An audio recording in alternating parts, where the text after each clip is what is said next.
Obviously, I was really looking forward to seeing Hostiles over the weekend, but because I love Scott Cooper's movie so much, and it's reteaming with Bale after Out of the Furnace, which I think is amazing. But even though it was almost on 3,000 screens, they decided to not give it to give us the one that I usually go to, because we got a lot of the award season movies back, and I guess they thought award season movies on top of the Maze Runner was too much.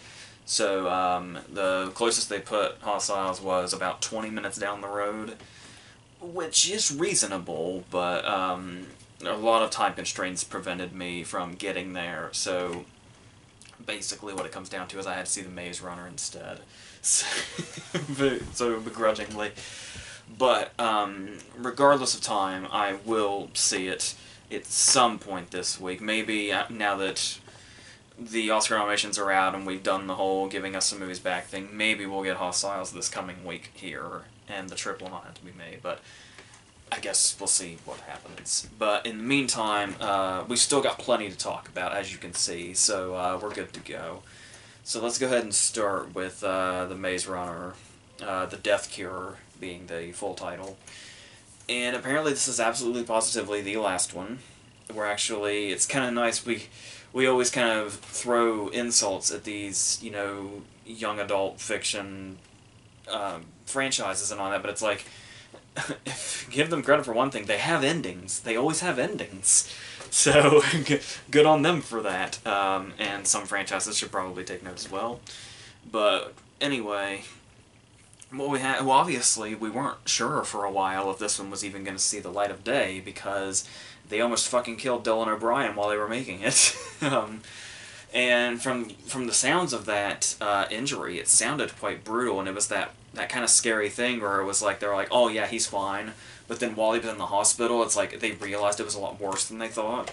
And when I heard that news, I just assumed this movie was never going to exist, that they were just going to kind of drop it entirely, but they ended up, about when it was supposed to be released, which was February of last year, I believe is when filming actually started again, and then obviously they set this release date. So, yes, and now that that's out of the way, the movie itself, I think it's... Oh my god, a TV spot just came on for it. I accidentally left my TV on, and there it is. So, this will be easy. So the thing here is, as far as this franchise goes, I don't think it's terrible. I certainly think it, obviously, yes, it's very much like a lot of the other ones, like The Hunger Games and, Divergent and all them. But, I do think this falls somewhere in the middle of those. This is definitely a step above the Divergent series, absolutely. But the thing here is that I kind of felt like the first one, as, exposition heavy as it was, felt like it could have been, like, a standalone story. I mean, obviously it still feels like a setup for a franchise because all they do is spend the whole movie explaining shit. But I mean, as far as the story itself and the setup, that felt like it just could have been its own movie just fine. But of course we already knew a franchise was coming, so we get into the whole... It does start to become very familiar with they introduce zombies and desert landscapes and the same post-apocalyptic thing we've seen so many times before. And so as far as another two movies, I wasn't all that excited, even though I kind of didn't mind the first one. But then when it got to this one, it was like, I remember being semi-interested. I say that very loosely. I was somewhat interested at the end of the Scorch Trials when they left us on another cliffhanger, and it's like, I'm a little interested to see how they end this. But then once again, there was like an almost 2-year gap to give us time to say, or an over 2-year gap to say, I don't give a fuck anymore. So it's like it wasn't that much of a cliffhanger. But anyway, the movie continues right on with this opening that they pretty much borrowed from Fast Five. It really could be any Fast and Furious movie, but kind of specifically Fast Five is what this opening is. And all of our characters are coming back. There's Obviously, we got Barry Pepper, who we met towards the end of the sports trials. Giancarlo Esposito, who is kind of leading them in towards this, I suppose, climax. And the girl that he's with, I think Brenda is her name. Obviously, she's not been in a shitload of things. She reminds me of like a cross between Aubrey Plaza and Mary Elizabeth Winstead, and that's like the only way I can tell her. Her placement in the story is, yeah, it's that one. I struggled to remember her name was Brenda, but at least that's what the notes say. So, her and her over-exaggerated expressions and all that, which I probably blame mostly on the director, but going on that, yes, it does feel very tired at this point, but that's not necessarily to completely take away its merits. Because if there's one thing about these movies, I noticed this with the Scorch Trials too, is that even though these are big, giant landscapes that we've seen before, it still shows off these big, giant landscapes pretty well. Like, the scope of it, you can actually feel this is about what they were going for, because typically with movies like this, it's like you can sense what they're going for, but they by no means reach it. Yeah, scope-wise, I can see, you know, it does have a nice, big, sort of epic feel to it, even if sometimes it looks a little fake occasionally. Still, some of those really big shots are definitely to be admired. There's even, like, obviously there's that ambition, and it's the whole, like, even the opening, even though I say it's like a ripoff of Fast Five, it's still pretty well executed for the kind of movie that it is. But yeah, you look at all this stuff, and it's like, it's almost like, you start to feel bad for the franchise, because it's like the writing is so lazy. It's like they're constantly changing the rules, and they're just going in the most obvious lazy directions possible. And it's like, it's a shame, because you look at how lazy the writing is, but the execution of it on screen is anything but. You could tell a real effort went into creating these worlds, and it really does show. But it's just a matter of what's inside the worlds is really important too. And it seemed like there's just not, you don't sense that ambition we see in the big shots at all when we're kind of working on a smaller scale. And we do have, I mentioned some of the returning cast members, a few other ones that come into play. So, I would say, spoiler alert, but number one, I don't know how it's being advertised. And secondly, Will Poulter has been doing the talk show circuits. So, I wasn't sure if that was something that was hidden or not, but clearly not if he's out promoting it. So, yeah, Will Poulter's character, Gally, is alive after we saw him impaled in the first movie and laying there dead. And so it's like, well, how does that... Like, I saw him on the talk show circuit, and it's like, wait a minute, how do they do that? But then it occurred to me, and I was like, oh, well, of course. I mean, the movie's called The Death Cure.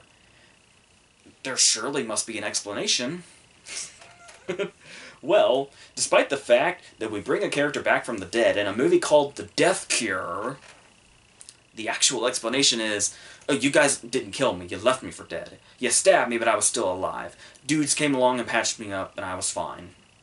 And now I'm here. And I'm an ally for some reason. I went like full villain mode at the end of the first movie. But it's like, all you have to do is just impale me. And it's like, you know what? I think those guys were onto something. I was being a douche. I'm sorry. Now he's a good guy. So... Which kind of sucks, because I actually kind of like the, I think a lot of people found it, like, excessive that they were piling on so many, like, you know, obstacles in the first movie, but I kind of like the whole antagonistic turn that he did. Obviously, we saw in Detroit that Will Poulter can do the antagonist very well. But yeah, he's an ally now, and he was never dead, actually, so great. But then we also have Walton Goggins, who I wasn't aware was in it, though I actually, even though they like took his nose off, I still recognized him by his silhouette alone. So we got Walton Goggins in this freaky ass makeup as like this rebel leader, which is cool. It's always like, it always enriches the atmosphere when Walton Goggins shows up. See, when he played the crazy ass warden in that second G.I. Joe movie, it's like, he had like one major scene, it's like the best scene in the movie. In here, he has to be a lot more restrained, than he usually is, but almost to the point where you kind of wonder what the point of casting him in this part was. But the part does work well enough, and like I said, his freaky-ass makeup is pretty cool. I'm not sure how much of it is CGI, but... yeah, and he's kind of got the look like the mirror zombie in the Tales from the Crypt movie. It's kind of the vibe I was getting from his appearance. And obviously Aidan Gillen is back after the Scorch Trials, bringing in... he's an effective enough villain as he was in the Scorch Trials, so there's that. So yeah, we are dealing with a mostly talented cast. There's also Thomas Brody Sangster, the kid from Love Actually, has some really good scenes in this too. Like he actually brings a really good performance to it, and has some very crucial scenes that would not have worked if he couldn't have played them perfectly, and he plays them very well. So definite props to him for bringing some of the... There's a lot of emotion kind of lacking in this movie, and I know if you're part of the fan base and you read the novels and stuff, I'm sure it's all there for you. But it's their job as screenwriters and actors to bring that to the movie screen to people who did not do that as well, or not coming from that direction as well. And moments like that and performances like that do help a lot. Now, it probably seems like that's quite a few compliments I have for this movie. And yeah, it's not a movie I hate at all. Not even close. Like I said, none of these I feel that way towards, despite the genre being pretty easy to hate on. But, like, it's action-packed, okay? You can't say that it's boring at all. And scenes, especially, like I said, this is where this kind of scope comes into it, too, when you see the really big picture here. Like, some of these action scenes that happen in the streets of this city, we get those really big wide shots of, like, all of it happening at once. It's like, that's awesome. Like, that's what a lot of the movie should have been. But, once again, though, as you get closer is when the movie kind of starts to falter, and we get to really get up close and personal to its flaws. And yeah, not all of it is particularly well put together. There is, it's one of those cases where a lot of the action and fight scenes are basically like, problem solved, just drop an explosive. And it's like, there's really not a whole lot else to it. And yeah, I mean, if you're actually in that scenario, that does seem to be the most practical thing to do if you've got enough. Just end all fights with explosives, sure. But once again, it also has to be an entertaining action movie, so it's like, maybe throw in just a little bit more, like, choreography, maybe? You might liven up the proceedings a little bit. So I don't know. And then, obviously, as it goes on, there's a lot of moments when obviously, like I said, there are some good performances in here, but overall, the characters did not really... I just don't have that emotional attachment to them, and I could, like, see the scene after scene going by of what must be big emotional moments for people that, like, read the books and shit. Or know the movies front to back. But it's... because there's a lot of moments where it's like, oh, there's danger, and, oh, somebody may almost be dead, but then, oh, they're saved, and it's like, pans over, and it's like, oh, it's this character who has saved the day. Great big badass moment for this character. And it's like, a lot of the times, it's like you can sense what the impact is supposed to be, but you're by no means feeling it. And the fact that you can, like, pre-sense it kind of makes it all the worse. And it's moments like that where it's like, this is when I truly realize that I don't care enough. I'm really not caring as much as I should, because these should be big moments. Everything about the way these scenes are put together are telling me that. But I got nothing. I really don't. It was Mockingjay 2 all over again. When it was like, oh, this character goes and this character goes, and it's like, yeah, I used to like this franchise. So by the time we got to this one movie, I just don't give a fuck anymore. It's like, was that person really fleshed out? I don't remember, but... once again, you can use the book excuse, but I mean, what's the point of making a movie if you're just not gonna... You gotta bring that out, and you've gotta put it to where it goes to the entire audience, and not just to, like, this one particular section. Though I know, I'm sure, like, a large portion of this movie's box office will go to that crowd, but still, you've gotta bring that appeal to it, otherwise, what are you even doing? So yeah, so and it's even stuff like this where okay, there are moments sometimes where it does come through, like there is one particular moment when it's like we know the inevitable has to happen for a certain character.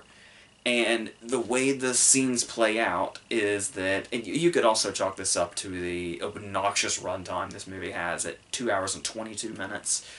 But there, I can understand where that's coming from with this one particular scene where it's like, or multiple scenes, when the inevitable is going to happen, and they keep like delaying that. They keep delaying what's obviously going to happen to this person, but it actually gets to a point to where they delay it enough to where you kind of start to wonder if they're actually going to do it or not.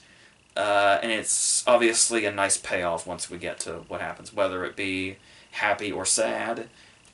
The fact that we did finally get there and there was that little tiny moment of, are they even going to do it? I know that kind of sounds like it'd be said in frustration, but yeah, there was actually a little of that there, but like I said, they probably did stretch it out a little too much. That's, like I said, especially when you look at the whole runtime in general. Um, and so that's also, and yeah, on that as well, they do, like, I mean, there's certainly going to be cop-outs, because it's just that kind of movie. But, I mean, there are still moments where it's like, okay, to put this as a whole, there's a significant body count, you know? It's like, with these movies, you kind of always, obviously, Deathly Hallows 2 really set the bar for movies like this and their body counts, but, or that whole series in general, really. But you do come to expect that there's going to be a lot of cop-outs, or in Galley's case, fake deaths. But yeah, they do. I feel like they do enough to where you can say it's not like a hindrance when they don't go all the way for some of them. So yeah, there are some things to like in here, and like I said, it probably sounds like I am paying it more compliments than I probably initially thought I would, but it's still like too derivative. It's way too dragged out. Um, like I said, the action is fine in some cases, but I mean, you can really tell when they're just really, really dragging out. The climax in particular, it's just like, we keep thinking that we've reached kind of an ending, and it just kind of keeps, going. It's almost like, long story short, Aiden Gillen basically becomes Michael Myers. You take him down, he's gonna sit right the fuck back up. And just keep it going and going. But, yeah, and like I said, I feel like the problem also is that, well, the thing here is that as far as the first one and the second one really too being like so much exposition, is it really makes you, like, I was able to dismiss that before, as annoying as it ended up being, but the thing about it was, when we got to this point, and it's like, okay, here's the finish, and then everything starts to happen, everything comes to a close, it's like, it starts to catch up with you, to where it's like, oh, I feel like these characters would have been a lot more, close to the heart, and we could really feel what's happening to them if it weren't for the fact that the first two movies we spent with them, all they were doing was spewing exposition. And it's like, well, so it kind of came back to bite it in the ass there, so.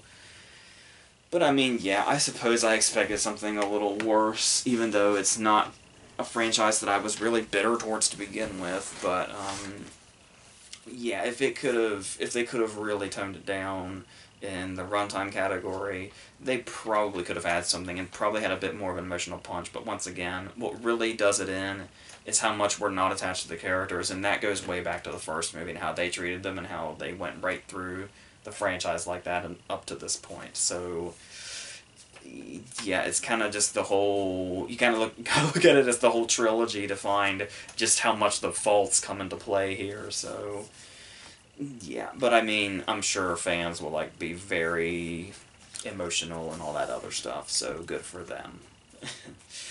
Alright, let's go into a totally completely different direction now with Mom and Dad. Yes, as I talked about last week, I was getting a bit of, I needed my cage fix early, that's why I did the Drive Angry verses, when I knew I was going to be seeing this, and I couldn't wait any longer, so, yes, I finally was able to catch Mom and Dad, which is a movie starring Nicolas Cage and Selma Blair that is written and directed by Brian Taylor. That is the Taylor of Neveldine and Taylor, the guys that did Crank and Gamer and Ghost Rider Spirit of Vengeance.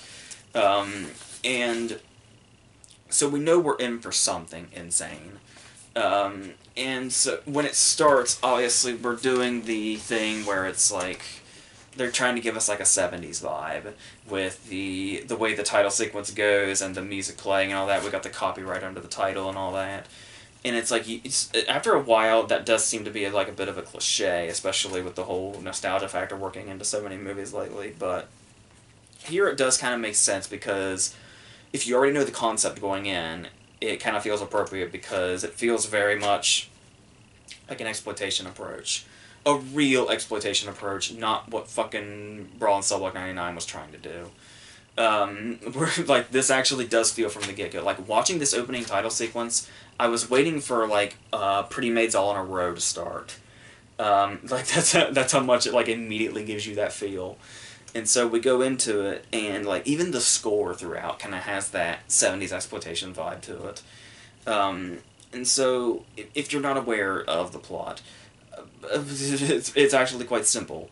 The static on TVs go off, and once this happens, parents basically, almost like zombies in a way, have this uncontrollable urge to slaughter their children.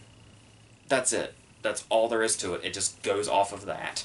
And obviously being, I say that Taylor is the Taylor part of Neveldine and Taylor, so it's like we're used to seeing them in these. Obviously, they tried to branch off. One of them did the Vatican tapes, and we saw how that turned out. So I was a little worried what we were going to get here. I think that was Neveldine that did that one. So what we have here, though, is it still feels like them. Like, we still have the frenetic cutting and all that stuff. And throughout it, it does have that insane feel that their movies have, but it's like, you still kind of get a sense we're only getting one half of it. It's like there's a reason they were a team for so much of their career, and I assume still are. But, even though they're doing their separate movies now, I really don't know, actually. But, yeah, but obviously we gotta get a setup first. We do have an opening scene to set this up before we get the title sequence, but then it starts and we have to get our obvious somewhat character development here. But the thing is it tries to start as quickly as possible, because it's going to give us the development in flashbacks, which doesn't always work. But even so, they set it up enough to let us know that Selma Blair is the don't talk dirty at the breakfast table type, and Cage kind of seems like the opposite. He's obviously going through a midlife crisis. There is the moment when they hear on the news of what happened in the opening sequence, and while it's the most like awful thing you've ever heard, Cage's response is to use ketchup and toys to recreate the incident for fun. So we're seeing the two totally opposite directions these parents are coming from. He's also apparently racist, so there's that too. And this is obviously one of those things where, once again, Cage is perfectly cast. Because he has to play this character where obviously we know by the plot that he is going to snap and literally just go insane and hysterical. But the thing is the movie likes to tease when that's going to happen to him. It doesn't do that with any of the other characters, just Cage. Where it's like, something happens and like, the score will like cue up and he'll have this really intense look on his face, but then it's just a fake out. And they do that like 2 or 3 times. It's like, because we know when we see Nicolas Cage on screen, there's always the possibility he has snapped. I like the fact that they knew that well enough to play with it a little bit, and use him to that regard, even if they don't do it with anybody else. That almost makes it even more effective. Because it's like they know how to use their Cage. And yes, I don't know if you read up on it the same way I did, but this is the movie where Nicolas Cage did an interview recently where he was talking about that he really, really needed to channel his rage, which we've seen Cage do many times, but I mean here in particular he like really went for it. And apparently his motivation was to think about the Hokey Pokey, the song. I believe the exact wording was, ever since he was a child, he has found the hokey pokey condescending, and it angers him. This is not a movie character. This is Nicolas Cage himself saying this about himself. And, I don't probably need to clarify that. It's a very Nicolas Cage thing to say. And yes, that does actually, he actually uses that in the movie. Like, he actually gets to do the song and everything. It brought back memories of how he was able to work in saying the entire alphabet in Vampire's Kiss. It's amazing. So, if you're a Cage fan like I am and you love these Cage roles, here's one. It sounds like he's got an amazing year ahead of him from what I've been hearing about what he's doing up in Sundance. So I'm can't wait to see those others that come out as well.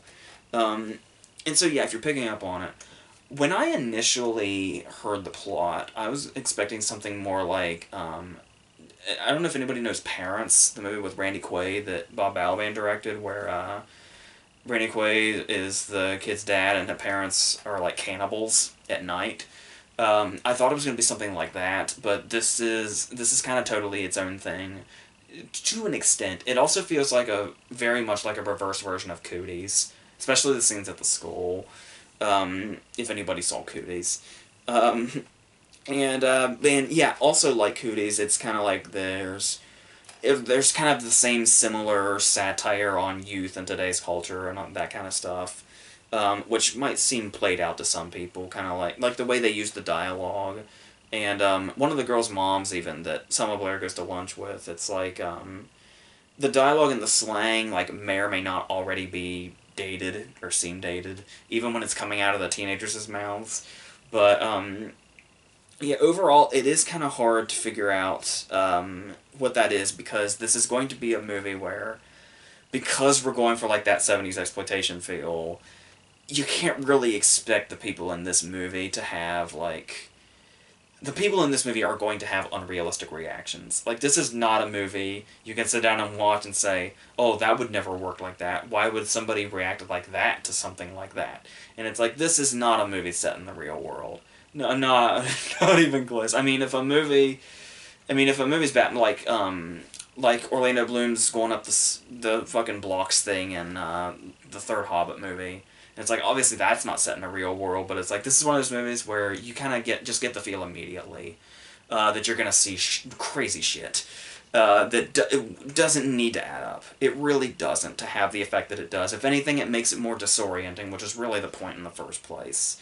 So, I mean, it's like, if that's the kind of thing you do, you're just wasting your fucking time if you do it with this movie. You really are. And so, going on this also... The thing that I think makes this work is that there's a few things you have to juggle, and I think Taylor really... This movie almost makes me think Taylor may be the strength of the duo when they work together. I can't be too sure on that, but the things that make me say that are... You look at the things this movie wanted to do from the get-go, and I think I heard him talking about in an interview where he was saying, like, the concept basically came from this terrifying concept that your parents are the ones that are supposed to be, like, there.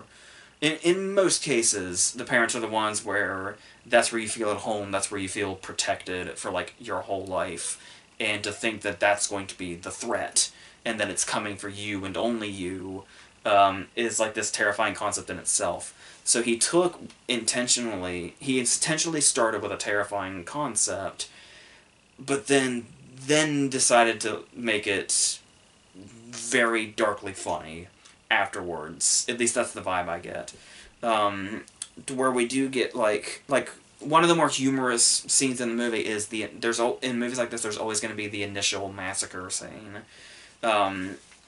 Before it goes into, like, you know, survival mode. And that comedy is definitely throughout it, especially the more it goes on and the crazier it gets. To the point that the craziness itself is what is so funny about it. Like, just the directions it decides to go. There's also little lines in there, like, this is after Cage and Selma Blair have already just started really psychotically chasing their kids around the house, trying to kill them.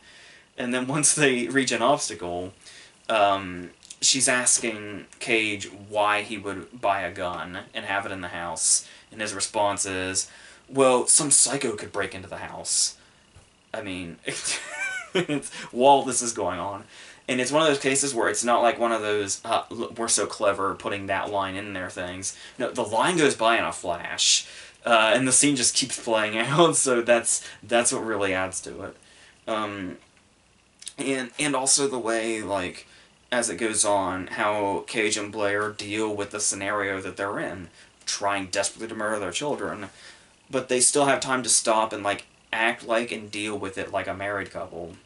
Like when she's like viciously trying to tear through plastic with her teeth, he's like, be careful, you're gonna hurt yourself. And it's stuff like that that really brings out this kind of dark humor to it, despite being this scenario, because a lot of people apparently seem to have trouble juggling that. But this works because I think it helps a lot that the writer-director, has an established style already. And so not only do we come to expect it from him, which honestly helps, there's also like an experience and a practice with this kind of material that he's already got, and he's made so well, like Crank and Gamer. Movies that just thrive on their total fucking insanity. And and just like I said, just the whole frenetic way that they're done. Which, like I said, there are doses of in this that may sometimes seem out of place. Like I said, like there's a little portion missing, but I mean, yeah, and obviously he also had experience with Cage after Ghost Rider 2. So all of that I think really helped, because like I could see if a first timer tried to write and direct this, it could probably easily come off like very try-hard and like feel more derivative. So you can tell watching this, especially when it gets closer to the end, that this is a guy that has experience in this extreme nature of movies like this. Like I said, that exploitation feel. And yeah, like I said, there are moments where like some of the before you start to figure it out, the use of flashbacks can be very confusing and off-putting, kind of, to where it almost feels a little bit pointless.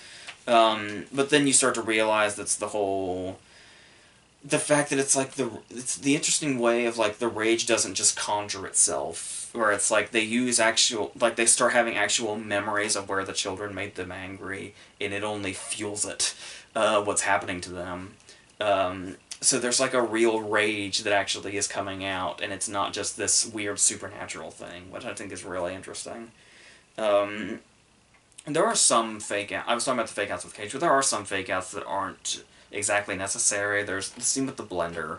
I don't even know why that's in there, but it's considering where the scene goes to, and it's like, but even so, still, regardless of that, that just goes in so many crazy ass directions. Like that's the thing, is people tend to get lazy and stop with their concepts.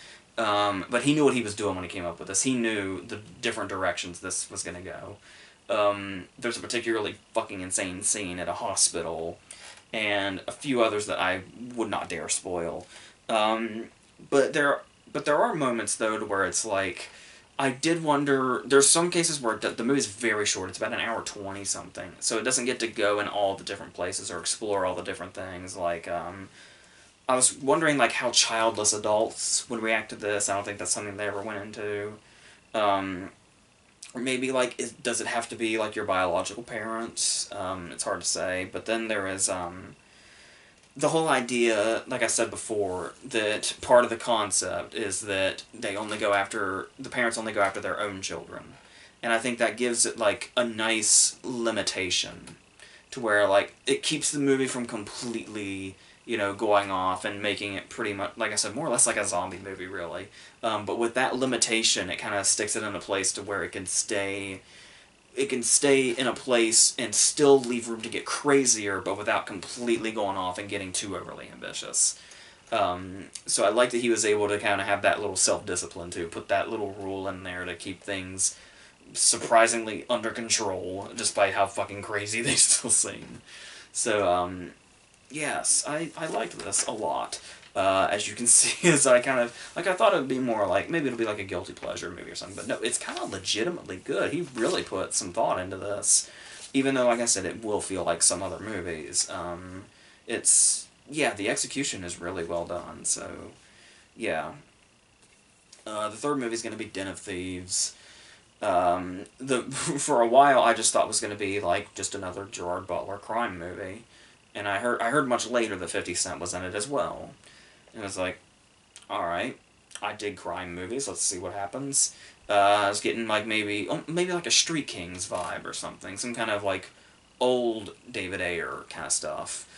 Um, and then I realized that number one, there were a lot of comparisons to Heat, not always positive ones, and the fact that this movie was 2 hours and 20 minutes.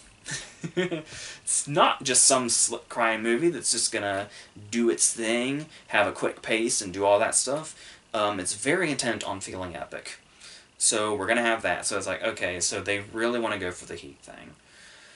And I'm not too put off immediately because, yes, plenty of movies have tried to rip off Heat. Some of them turn out okay. Obviously, many of them are crap. But some of them are like, okay, I kind of get this. And I was a little also optimistic because it was reminding me a bit of a movie that I really liked that not everybody took to, which was 999, the John Hillcoat movie with Casey Affleck. I was getting a lot of vibes of that, and I think it's a lot more like that movie than it is Heat. Definitely. And yeah, with like, old David Ayer, like Street Kings and stuff like that in here as well. So I was open enough to it, and it's like, okay, if it has the ambition to be that long and really go for it, I mean, let's see what we're working with here. Let's not dismiss it right away and say, oh, it's a Heat wannabe, fuck off.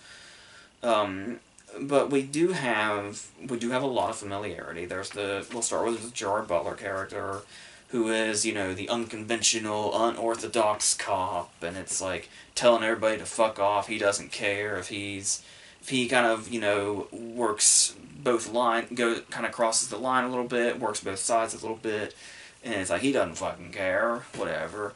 It's like he'll straight up tell the FBI to go fuck themselves or whatever, and it's like, all right.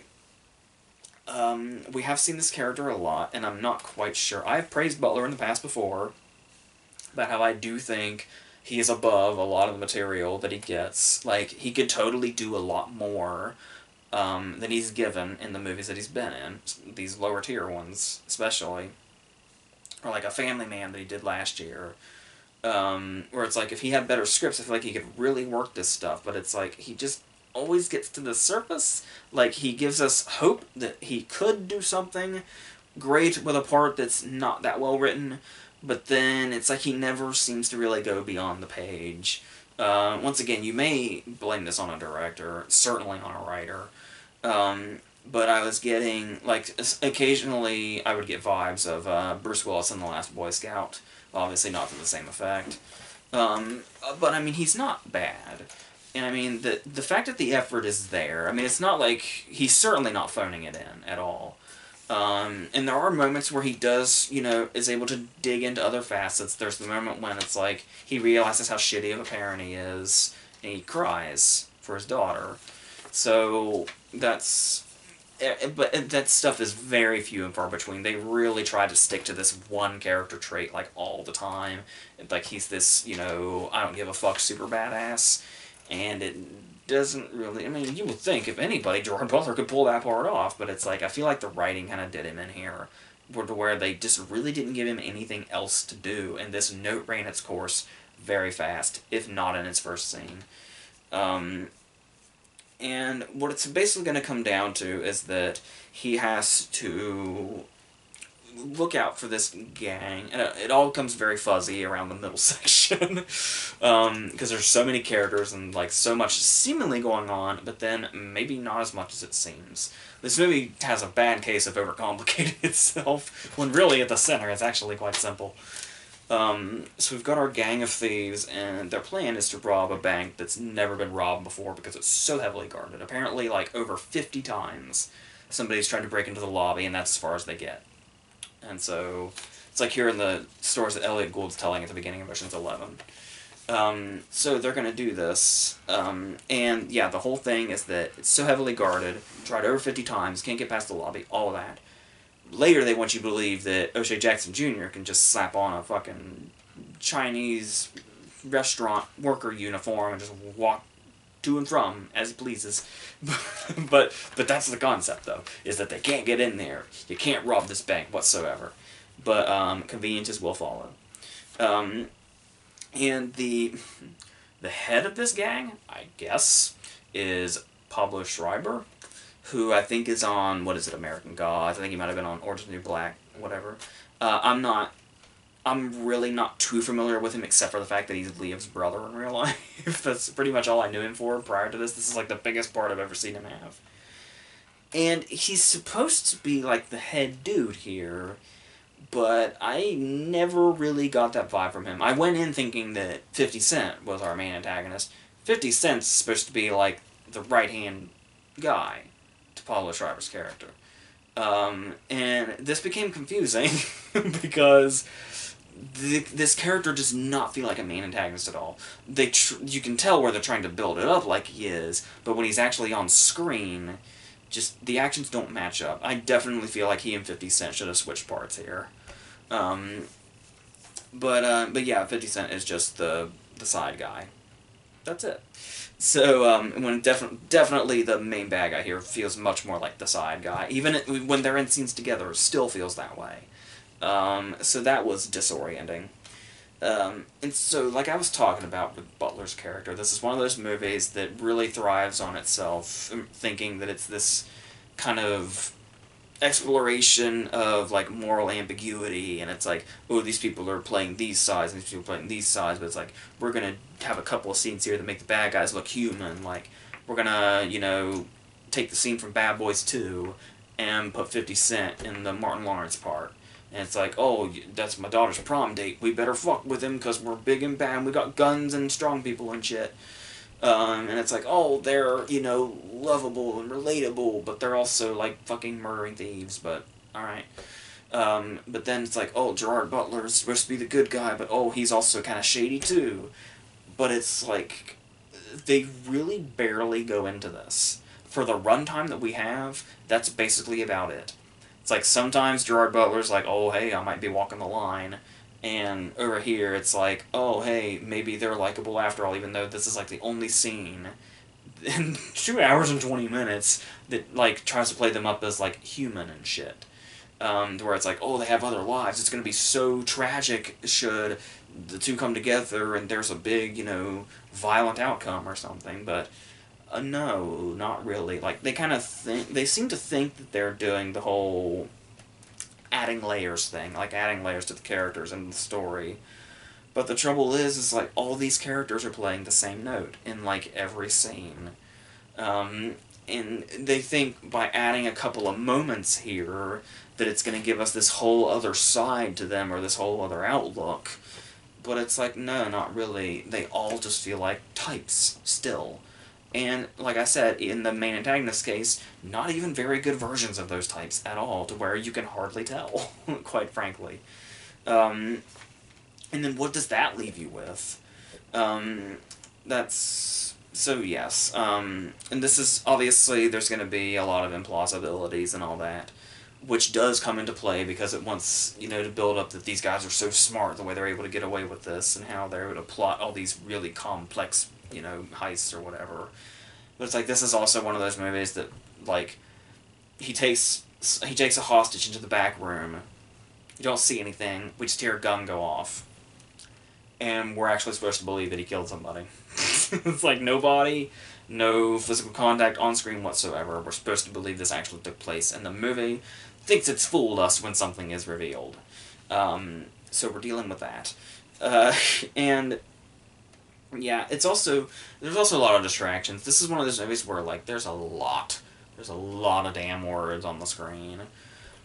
Like, going back into Suicide Squad territory, like, the first 25 minutes of this movie is, like, we have a heist here, we have a shootout here, and then we have little individual scenes with all the thieves and Butler where their names come up on screen to introduce them after they have a scene.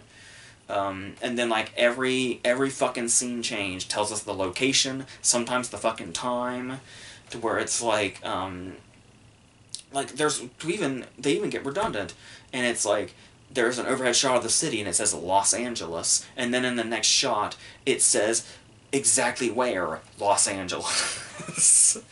That gets tiresome very quickly. Um, and yeah, so as it goes on, they do kind of try to do like when I was talking about the other notes, talking about Butler's character some more, like there's times where they try to make him seem, obviously they're gonna make him an alcoholic, so he might be unpredictable or whatever. But when he's like clashing with the other cops at the beginning, like saying "fuck you" to the FBI and all that, and then when he goes home and he like deals with his wife and her new boyfriend, it's the same notes. There's like no difference, but it's like the home life and the cop life are gonna be, you know, they clash. We see the different sides of the character, but it's like, no, we really don't. They only reinforce this is the exact same fucking character we saw with the other cops. There's no difference. So there's no stakes. That's what it all comes down to when we don't have very distinguished characters at all. So eventually we are going to get to a bit of a predictable climax. Obviously the climax is very much like a very similar standoff in Sicario. So good luck getting that out of your head. But that's the thing is, it gets to a point where it's like the cops, okay? The cops stop caring who's in the line of fire. We've got a whole traffic jam here. We've got all these guns in these directions, and cops and robbers coming in different directions. But pretty much everybody's just like, let's just fucking shoot the place up. I don't care who's here. And it's like that just... Yeah, stuff like that. I mean, some movies can get away with that, depending on their tone and the way they set up from the get-go. But, I mean, this movie trying to play itself up as like this big, gritty, serious, epic heist movie. Which even isn't confusing in itself, because you'll notice like with the 50 Cent scene, but not just that. A lot of this movie plays itself up for laughs, too. Despite the fact that it seems to want to be this really epic, gritty crime movie. So I don't know what they wanted to do. It's very clear this was a first-time director. So, yeah. And obviously it's naturally, because it's a heist movie, because that just automatically comes with the territory, it's going to end with one of those got you, like, twist things. We got the whole when the cop has the moment of realization cliche, to when it's like he has that look on his face as the camera pans around and we see flashbacks of everything coming together in a way we never would have thought of. It all feels like the same shit. So, yeah. Like I said, very much like early David Ayer, only worse, when it was trying to be Michael Mann. So you can understand where things fell short. So, that's what that was. I think we're done with obnoxiously long movies. These next two, I believe, were quite short, especially Proud Mary, which is what we're going to talk about now. Proud Mary is Taraji P. Henson's badass assassin movie, which comes not long after Atomic Blonde, but they're not really all that comparable, because Atomic Blonde wanted to just beat us over the head with its look how 80s we are bullshit. Proud Mary wants to beat us over the head with the look how 70s we are bullshit. Remember when I was talking about the 70s style that Mom and Dad was going for? Well, Proud Mary's trying to do that. Only we're going more blaxploitation as opposed to exploitation. Which obviously there is a difference, a little bit. And so we've got, the old 70s looking opening credits. And we're doing the very obvious soundtrack. Good God, people with the fucking soundtracks, give it a rest. It's, speaking of Atomic Blonde. But going on, so it's clear that Taraji wanted this to be like her 70s homage, like Pam Grier movies. We have the female badass that's basically fucking up bad guys left and right. And that's it. The end, pretty much, more or less. And yeah, okay, so we got an hour 20-something minute runtime. Simple plot. Okay, and going for an old-fashioned style, this really could have worked, quite honestly. But it seemed like they intentionally found every way to make it not. Where it's like, Well, first off, when we hear the fact that she's an assassin now, but she's also got a bit of a... The whole idea is that she's got a bit of a maternal way about her, regardless of an absence of kids in her life. We kind of get the vibe where it's like... It's kind of like if her character in Smokin' Aces had lived. Like, this is what she'd be doing now. So, I guess, if you want to go on that. So...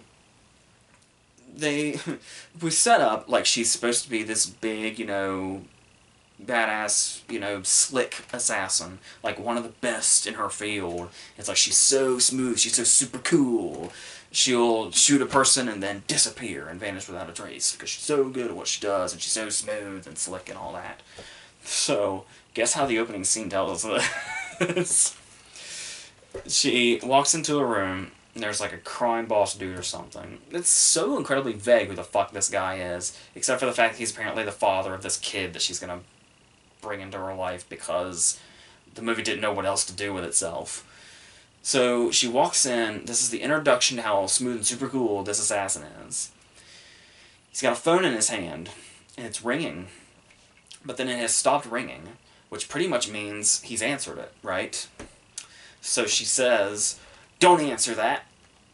And then she shoots and kills him after the phone has stopped ringing. So it's like, I think he answered it. I think whoever was on the other end, I think heard your voice. You better pray to God that you're not in a lineup anytime soon. And then she decides to not kill the kid. Because number one, we need a plot. Number two, she clearly fucking sucks at her job. Even though she's supposed to be the coolest at what she does. So, to take that in a Josh Peck direction there. So, what we have here now is... This movie goes from cool, badass, Pam Grier type movie to... Cop and a Half. The Burt Reynolds movie. Only, I guess, I don't know if it'd be Assassin and a Half or what. I like to think that was the alternate title to Leon, but that's just me. So, what we have here is... Yes! Yet another movie where the plot is going to revolve around... Oh, despite my big, dangerous job, I'm just gonna look after a kid. Why nowadays? Like, I get what Luc Besson was doing back then, in 1994. And, like, with that, you know, yes, this concept has worked before, but I mean, when was the fucking last time it worked?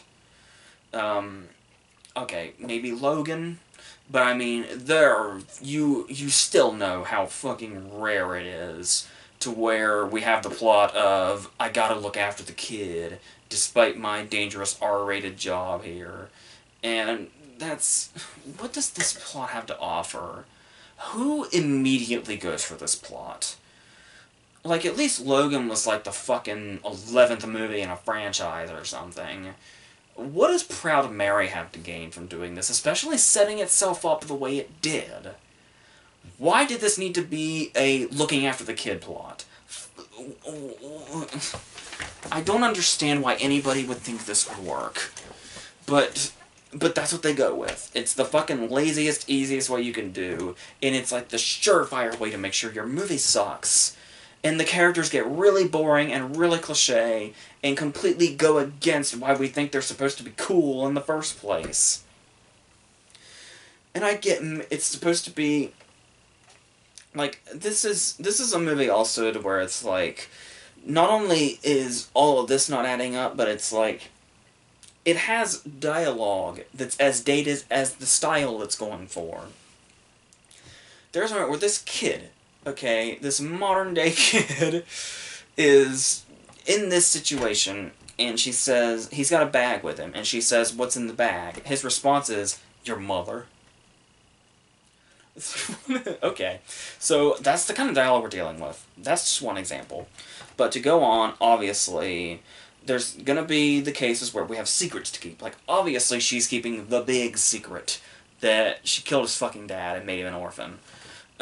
So we know that's eventually gonna get revealed. He's gonna get pissy and they're gonna go their separate ways. He might be in danger with the people she works with. Every fucking possible cliche and obvious direction you can think of to make this as boring as possible as you just wait for these familiar story beats to happen again and again and again when they never worked before. And so that's basically what... and it eventually comes down to also that they're not only, it's not only going to go down to everybody gets pissy, but I mean, they actually start to act like a bickering couple. There's even a moment when they're like sitting by the water. Yes, he's one of those movie kids that has his place where he goes and thinks by himself, which is apparently on a fucking garbage barge or something. And so they go there and they have dialogue, and even though she's saying the words, "I'm so sorry I killed your fucking dad, I shot him in the fucking head," it still has the feel of a scene out of a Lifetime movie. Just the way they're talking, the way she's fucking weeping, and just the tone she's going with him. And it's like, I don't... Yeah, but that's... And this is what the movie comes to. Like, this is where it's headed the whole time. And it's one of those cases where it is so desperate for conflict. This kid that she's barely met. Like, obviously she knows who he is. He doesn't know who she is. But he's just met her. And she takes him back to her apartment. And she's like, you know, don't go in my room. Whatever you do, do not go in my room. So we know the very next fucking scene is going to be him going into the room, discovering her shit. The thing is he was invited into this woman's house. And then he went through her shit. But then, once again, just because we need a forced conflict, we're going to have the scene when the kid demands to know what's going on. It's like, what kid would act like this in the scenario? Maybe he'd be like, holy shit, you've got an arsenal, woman. But no, it's like, you tell me right now what it is you do. It's like, what the fuck? Fuck off with this. What is this stupid shit? And they've even got, like, and one, obviously you can probably tell, a movie this shitty, trying to be an action movie, trying to be a super cool action movie, yeah, it's gonna have an editor that has the attention span of a fucking gnat. We know this. He's got the attention span of fucking Doug from Up. That's what he's got. And our bad guy here... we got a few people we recognize. We got charismatic as hell Neil McDonough in here for like 2 minutes for no fucking reason. And then we got Danny Glover as kind of like our head dude. This also... Honestly, the parts of this movie... Another way the kid story actually could have worked is there's a movie with Common called Love. L-U-V. And Dennis Haysbert was in that, kind of the way Danny Glover is in this. It's like, you take out the assassin stuff, that's what this movie is that movie with Common. And it's like, that was a pretty decent movie for what it was, because it was able to handle this in a particular way that felt real. And it's like, trying to put that shit in this Pam Grier thing, it's like, the things do not add up. And you look at Danny Glover here, and it's like, there should be a certain level of threat. He should be reminding us of his character in Shooter. But you never really get that vibe. And Danny Glover can be a totally threatening dude. Did anybody fucking see The Color Purple by any chance? And once again, just like Paula Schreiber in Den of Thieves, you just kind of never get that vibe. He's never all that threatening. Even in the scenes when it seems like he's finally supposed to be. It just doesn't deliver. And then it turns out, it's really not him we should be all that worried about. No, the main antagonist of the movie ends up being her ex-boyfriend. Isn't that just fucking riveting? So, and he's just this really blatant ass dude. Going back to Love, this dude should have been played by Common. Would have been a straight rip-off of his John Wick 2 character, but he would have brought something interesting to it. Something mysterious, something cool. Yeah, would have brought the whole Smokin' Aces vibe back around, too. But no, this movie's not interested in that at all. This movie's not interested at all in being interesting. So, I mean, to its credit, the pace for the first half hour or so isn't bad. But there's still an hour after that, where it just stops fucking dead and gets worse and worse as it goes. And so, naturally, despite this plot, we're still going to get the scenes when the action comes back into play, and it's going to be trying so desperately hard to reach that badassery, or attempts at badassery. The thing about the attempts at being badass, at best, they're obvious and cliche. At worst, they're fucking boring. So, so many different wrong directions. And finally, to just top it all off, to really just show you for absolute sure how much these two things do not mesh whatsoever.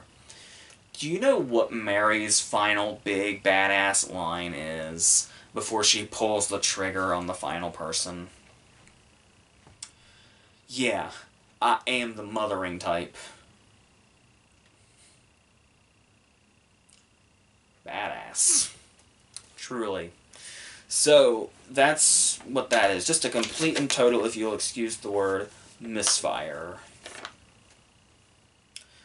Our last movie is going to be Acts of Violence. This is that straight-to-video Bruce Willis movie I talked about like last week. And the funny thing is that I totally forgot about it. So, here it is now.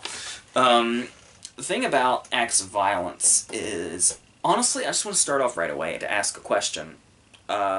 So, if you've seen a number of straight-to-video movies, particularly straight-to-video action movies or straight-to-video thrillers, maybe you're asking the same question that I am at this point, that I've been asking for a long time. Is there, like... The opening scene is clearly a flashback by the way it's shot, where it's like handheld, but it's also like kind of slow-mo, but like that choppy kind of slow-mo, and there's like flashing lights and shit every time it changes to a different cut that's in the same scene.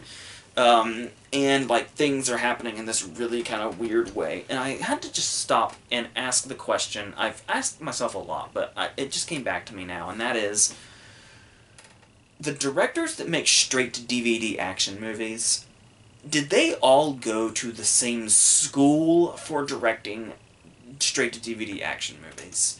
Because it's like, you can, if you didn't know, you can spot a straight-to-DVD action movie from a mile away, especially the more and more they get made, and the way it seems like these fucking guys use all the same techniques every single time. And it's like this immediate signal. It's like, in the first 20 seconds, I know this is gonna suck. You can just tell. And it's like, are they all I like to think they're all the same director under multiple aliases. That's what I like to think. That's the only real explanation. That's the only explanation I choose to accept. Because there is no way these guys can actually get work doing this style like this. And you get to cast Bruce Willis or Mike Epps, various familiar faces. So, but based on that, it goes on. And what's weird about this movie is that it has a lot going on. Like, I was kind of thinking about The Last Stand, the Arnold Schwarzenegger movie that I loved so much. I love that movie so much.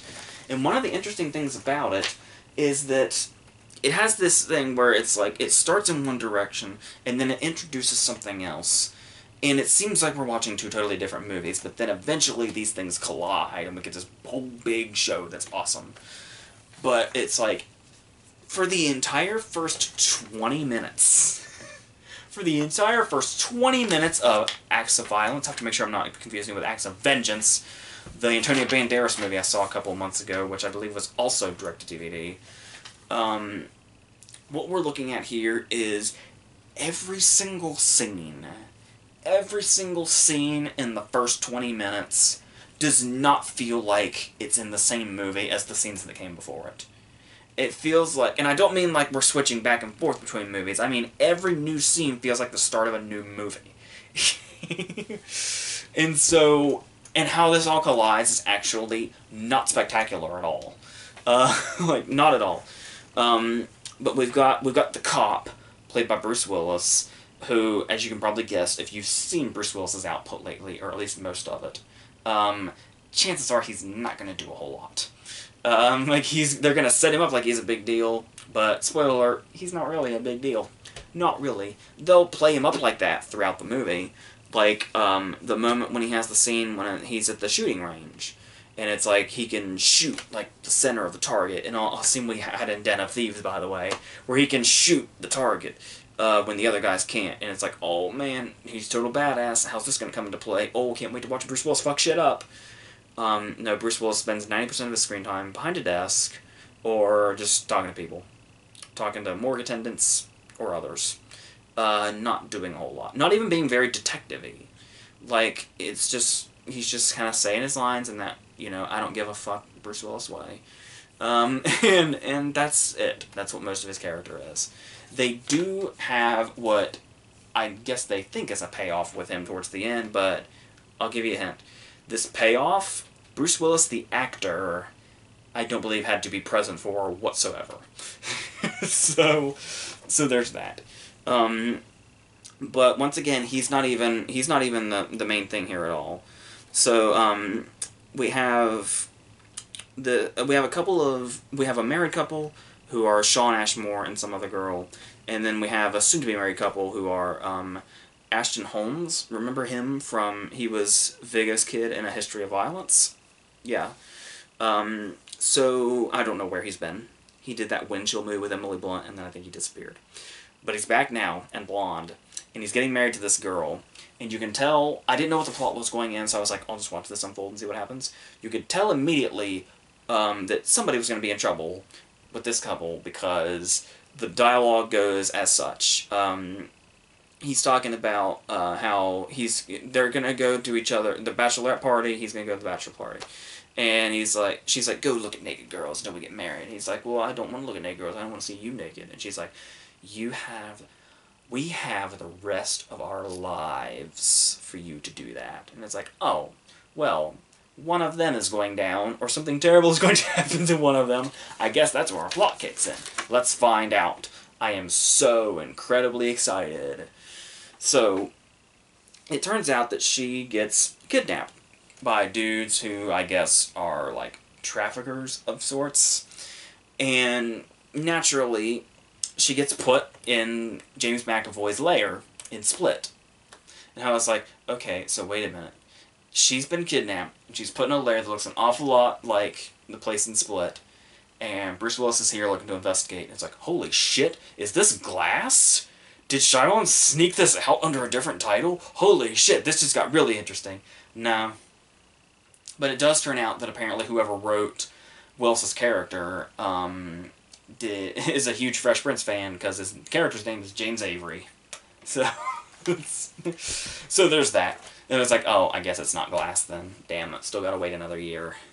So, goes on, and it's like, that's completely ruined, like, all my expectations. It's like, wow, this can only get worse now that I realize it's not a Secret Shyamalan movie. God, how far have we fallen? So, and then obviously it's one of those cases where throughout the entire movie they just do a bunch of straight-to-DVD shit, okay?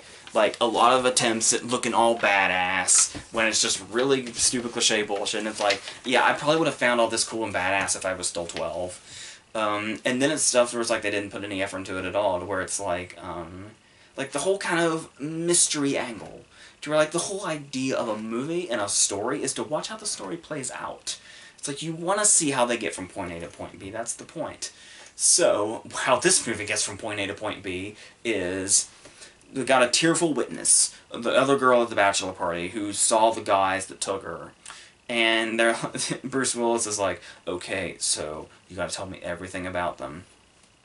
And she's like, well, I've seen them before. I don't know their names, though. And so it's like, oh, you don't know their names. Well, how are we going to do this? And she's like, oh, don't worry. I have their pictures right here on the laptop.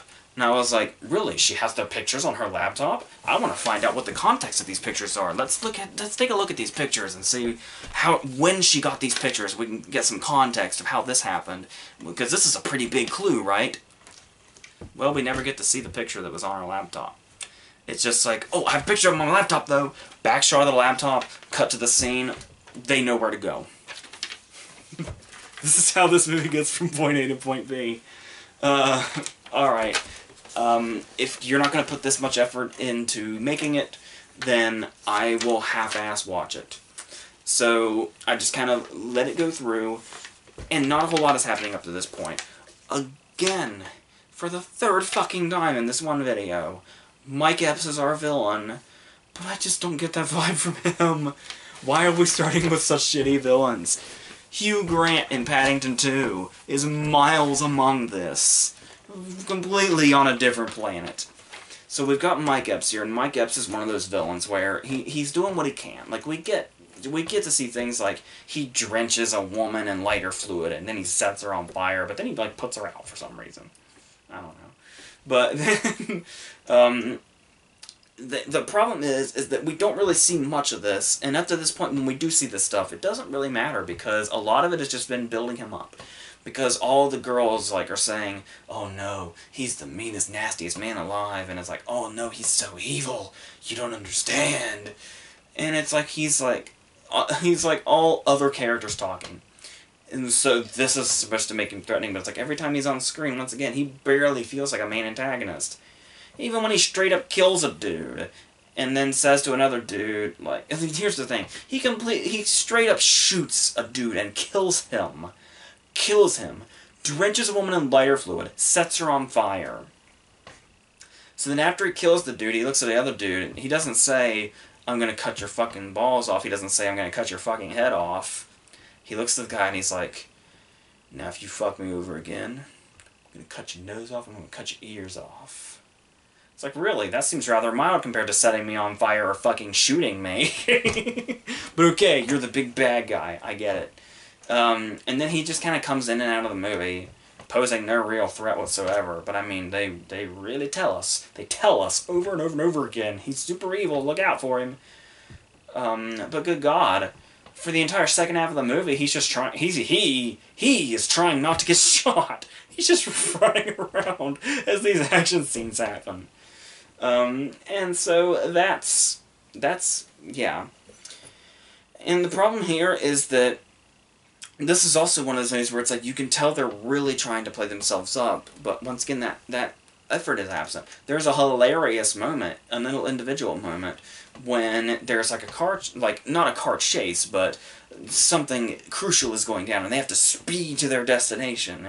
But what's funny here is that we know they're speeding because it turns a corner, and when it turns the corner, it, like, does this, because it's so out of control because they're speeding. But before they made that turn, they were just going at a fucking normal rate. It's hysterical. It's hysterical watching this movie kind of try, but not really.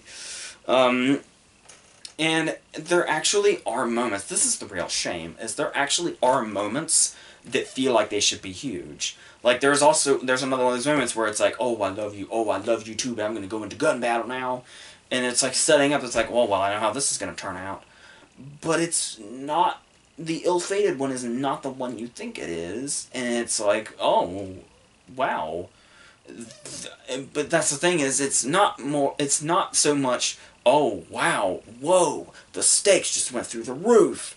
It's more like, I feel like I should be saying, oh no, the stakes are through the roof now, but I'm not really feeling it. I can acknowledge, oh, they went there. That's interesting. Commendable. But then before the scene's even over, I don't really care anymore. It's like, it's still, seeing the body even is like, alright, that sucks for you, man. But at least you got motivation now, I guess. So, and yeah, there's no real change in how you feel about the characters, even when things like that, things that drastic happen. Because by this point, the movie's been so laughable, it's really too late. It reaches a point of no return where even going the distance doesn't even work anymore.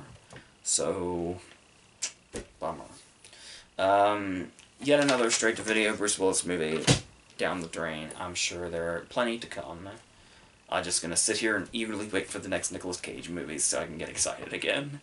And yes, hopefully seeing Hostiles very, very soon. So, and the theater nearest me gave Phantom Thread a month, which is more, they said winter 2018. They got it down to February now, so hopefully Phantom Thread is before too long, especially after Oscar nominations day. So, yes, all that fun stuff to look forward to. Next week, I don't even remember. I'm sure something comes out next week that I'm forgetting about, but also there's a new movie on Netflix.